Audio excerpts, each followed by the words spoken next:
સાપાને વીરને જોતાલી બંધુ એ વીરને તલવારે ત્રણ કુમકારે વીરને રૂમાલે રતન વીરને તલવારે ત્રણ કુમકારે વીરને રૂમાલે રતન અને વીરના કયા ભાઈ છે વીરના કયા ભાઈ છે એ વીરના કયા ભાઈ છે બાપુ રે વીરનું કોનું છે કુટુંબ વીરને જરી ભરેલા ભરેલા ભરેલા વીરને જરી ભરેલા સાપારે વીરને જોતાલી બંધુ. મિત્રો આમ તો કાઠીનો દીકરો છે પણ કલાકાર અને પત્રકારને કોઈ જ્ઞાતિ હોતી નથી, બરાબર ને? 18 વર્ણના આપણે હોઈએ પણ રતન છે. કાઠી દરબારનું રતન કહો તમે, ક્ષત્રિયનું રતન કહો કે પછી ગુજરાતનું રતન કહો, આ રતન હવે આમ તો ગુજરાત સુધી પહોંચી ગયું છે. એમનો અવાજ તમારા સુધી પહોંચ્યો હતો. આપણે સોશિયલ મીડિયામાં ક્યાંય પણ કોઈની રીલ જોઈએ, મોટા મોટા કલાકારની વાત હોય, અને કે માયાભાઈ આહિરના દીકરાના જ્યારે લગ્ન છે અમે બંને મળ્યા છે ભાઈઓ, તો એ રીલ જેટલી પણ બની છે તો એમનું જ આ ગીત તમે સાંભળ્યું હશે. જિગ્નેશ કવિરાજ હોય કે પછી સાગરદાન ગઢવી હોય કે કોઈ પણ જાણીતા કલાકારો, અત્યારે રીલ જ્યારે મૂકવાની વાત આવે તો આ ગીત મૂકે છે. એ અવાજ જે છે એ અવાજ મેં તમારા સુધી પહોંચાડ્યો છે. આ રતન મને જડ્યું છે અને રતન મને લાગે રસ્તામાં મળતું નથી અને કોઈ પણને રસ્તામાંથી આંગળી પકડીને કદાચ એક ટોચ ઉપર પહોંચાડવામાં હું નિમિત્ત બનતો હોઉં કેમ તો એના માટે કંઈક કદાચ ભગવાન માતાજી એમને મેળવ્યા છે. અમે તળાજામાં છીએ. મુન્નાભાઈ જે અમારા બંનેના મિત્ર છે એમની મોબાઈલ શોપમાં છીએ. એમડી મોબાઈલ છે, જ્યાં બેસીને અમે આનંદ કરીએ છીએ. અને મોબાઈલમાં તમે સતત આમને સાંભળો છો તમારા પોતાના મોબાઈલમાં, તો એમને દેખાડવા મને લાગ્યા જરૂરી હતા. તો આજ એ વ્યક્તિ છે જેનો અવાજ તમને ગમે છે, તમે રીલ બનાવો છો. રીલનો જમાનો છે પણ મારા ઇન્ટરવ્યુ છે ને ભાઈ બહુ લાંબા હોય છે, કારણ કે એક જર્ની લોકોની એને લોકો જોવે પણ છે, લોકો મને સહન પણ કરે છે. કદાચ સામે કલાકાર બેઠો હોય એટલે મારા ઇન્ટરવ્યુ લાંબા ચાલે છે.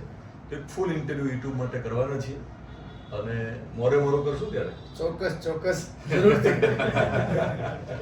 આ તો માત્ર ટ્રેલર હતું, આખી ફિલ્મ બાકી છે અને મોરે મોરો કરવું એનો પોઝિટિવ અર્થ પણ છે, એની અમે ત્યાં વાત કરવાના છીએ.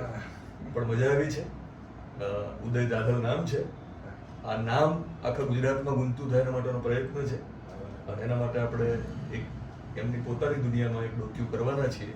અહીંયા સુધી પહોંચેલો કાઠીનો દીકરો કેટલો સંઘર્ષ કરીને અહીંયા સુધી આવ્યો છે અને હજુ પણ મેદાનમાં જ છે અને રાણો રાણાની રીતે એકવાર સંભળાવો થોડી વાર. ઓહો એ વીરને સરી ભરેલા ભરેલા ભરેલા વીરને સરી ભરેલા સાપારે એ વીરને જોતાલી બંધુ. દરેક ગીત છે ને એની પોતાની કુંડળી હોય છે, એનું પોતાનું એક નસીબ હોય છે અને કોણ ગાશે એ પણ નક્કી હોતું નથી. તો આ ગીતની થોડીક કહાની હશે, એની વાત કરો કે કઈ રીતે ગાવાનું થયું અને ગાયું ત્યારે કલ્પના હતી કે આ પ્રકારે વાયરલ થશે? ના, એવી ક્યારેય કલ્પના નથી. જનરલી અમારા સમાજમાં, કાઠી સમાજમાં લગ્ન હોય એટલે લગ્નના સમયમાં માતાઓ બહેનો જે લગ્ન વધાવી લે એટલે પછી એની વર્જીઓ ગવાતી હોય છે. અમારા સમાજમાં, બધા બીજા અન્ય સમાજમાં પણ હોય છે, પણ અમારા સમાજમાં ખાસ ઈ વર્જીઓ ગવાતી હોય છે. એટલે એ વર્જીઓ ગવાતી હોય એટલે એમાં માતાઓ બહેનો બધા ગામના લોકો છે, શેરીના બધા સમાજ ભેગો થઈ અને જ્ઞાતિના બહેનો બધા એક સાથે હરવા હાથે અને કોઈ વાજિંત્રનો હોય, કોઈ તાલનો હોય, એમાં વર્જીઓ ગવાતી હોય ને એમાં ગવાતા ગીતો. અને આવા એક નહીં, એવા અનેકો અનેક ગીત છે જે ધીમે ધીમે સ્ટેજના માધ્યમથી લાવવાનો પ્રયત્ન છે મારો નાનકડો. અને લગ્ન ગીતનો એક વિષય છે મારી માટે, સંશોધનનો વિષય છે. એટલે સંશોધન કર્યા રાખી છે અને વિચાર્યું નહોતું કે આટલો આ પ્રેમ મળશે. ફક્ત ને ફક્ત પ્રયત્ન કર્યો, મહેનત કરી અને લોકો સમક્ષ મૂક્યું, લોકોને ગમ્યું અને એને વધાવ્યું છે. બાકી કઈ બીજું કઈ વિશેષ આ ગીતમાં આગળ ચર્ચા કરું તો ઘણી લાંબી છે. આપણે થોડું બાકી રાખીએ. આ વીરને સાફો બંધાવવાનો છે ટૂંક સમયમાં, અમારી જમાતમાં આવવાના છે એટલે કે પરણવાના છે. Best of luck. ધન્યવાદ. ક્યાં અંદાજથી કયો છો સમજી શકું.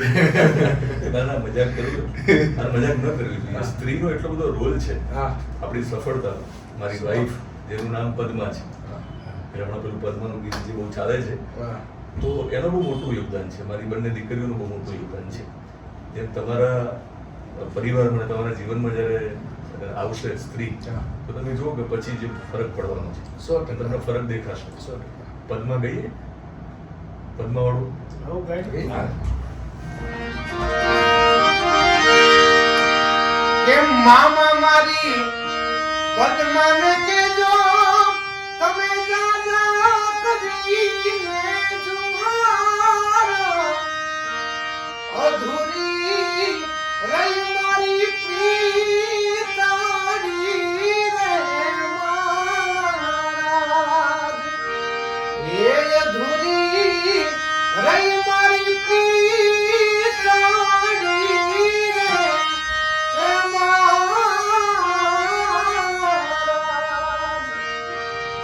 Thank you very much.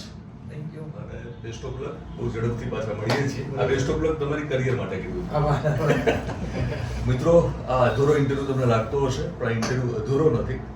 એમને કીધું કે અધૂરી શબ્દ હમણાં એક ગીત આવ્યું છે, પણ આખી કહાની અમે પૂરી કરવાના છીએ અને એમની જર્નીમાં જ્યાં પણ એ જવાના છે, મને લાગે છે કે આપણે જે રીતે એમને સાંભળીએ એ પ્રમાણે બહુ બહુ બહુ મોટા કલાકાર બનવાના છે. ત્યારે એમની પાસે સમય ના હોય અને સમય કાઢીને પણ આપણા માટે સમય આપે એવી ભગવાનને પ્રાર્થના કરીએ. અને બહુ ટૂંક સમયમાં ઘોડા સાથે, ચોક્કસ બરાબર ને, તલવારો સાથે, રજવાડી ઠાઠ સાથે સાફા સાથે સાપા સાથે, બંદૂક રાખીશું કદાચ પરમિશન મળે તો. પણ એક સરસ ઇન્ટરવ્યુ કરવો છે અને ટૂંક સમયમાં ફરી મળીશ ત્યારે ઘણી બધી વાતો કરીશું અને એમનો જે અવાજ છે એ તમને ગમ્યો છે તો ઘણા બધા ગીતો પણ મળશે. ઓહો એ વીરને સરી ભરેલા સાફા રે એ વીરને સરી ભરેલા સાફા રે વીરને જોતાલી બંધૂક ક્યાં વાત. એ વીરને તલવારે ત્રણ ઘુમકારે વીરને રૂમાલે રતન વીરને તલવારે ત્રણ ઘુમકારે વીરને રૂમાલે રતન અને વીરના કયા ભાઈ છે વીરના કયા ભાઈ છે એ વીરના કયા ભાઈ છે બાપુ રે